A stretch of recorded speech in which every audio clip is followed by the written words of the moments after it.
Wait, please don't scroll. I feel like people have this misconception and this thought about Christians, and it's this, that Christians hate sex. And I'd like to answer this question. So it's actually the complete opposite, but we have to change the definition of sex that people think of. When people think of sex in this world, unfortunately, they think of just a fun activity that they're able to do with anyone, and it's for self-pleasure. And this is just not the way that our Heavenly Father and Creator of the universe defines it and how He created it to be. And so sex is supposed to be this loving thing between two people who are committed in a marriage, and it's supposed to be just themselves giving themselves to that other person. And it's not about them, it's about giving and giving to that other person and giving out of love. And it's an act of love, and also it's giving, that you are giving life, and you are trying to create, or having the opportunity to create and give and create another child through God working in us through this act.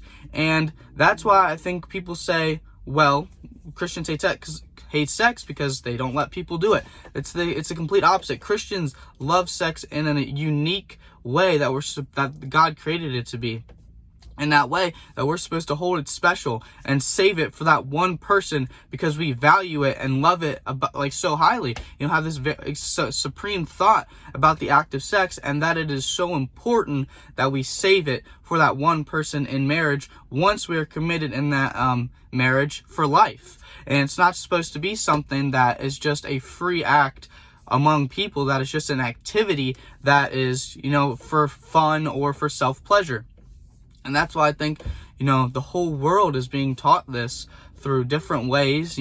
Social media says it, you hear it a lot between people, just that it's a free act to do whatever you want, whenever you want, with whoever you want. And this is just not true in how it was created to be. And it makes relationships outside of marriage, in a different way. It's, you have people doing these things that it's sometimes, if they're, it's an act of love in a way, but for other people, it's just an act where they can have their own self-pleasure, and they're not giving themselves to that other person in the way that they're supposed to. And it just steers away from the relationship of, well, I love this person and I want to do everything for this person so that they're happy. And you don't have that sense of love where, it's all for that other person. It's all, you just have your own self-gratification from the relationship.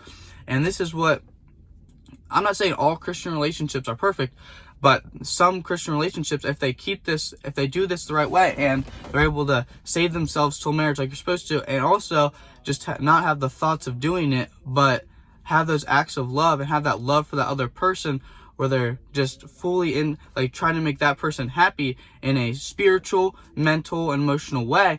And, it can be acts, you think differently out of the box. Instead of, you're not thinking about sex, you're thinking about, how can I make this person happy? And maybe it's, sending them a text in the morning that's super special, or, bringing them flowers just on a random day because you love that person so much. So this is just my answer to this common misconception I think that people have, and it's that Christians do not hate sex. They love sex in a special, unique way, in the way God created it. And, that's that. If you like this, if you didn't, sorry, just how it is.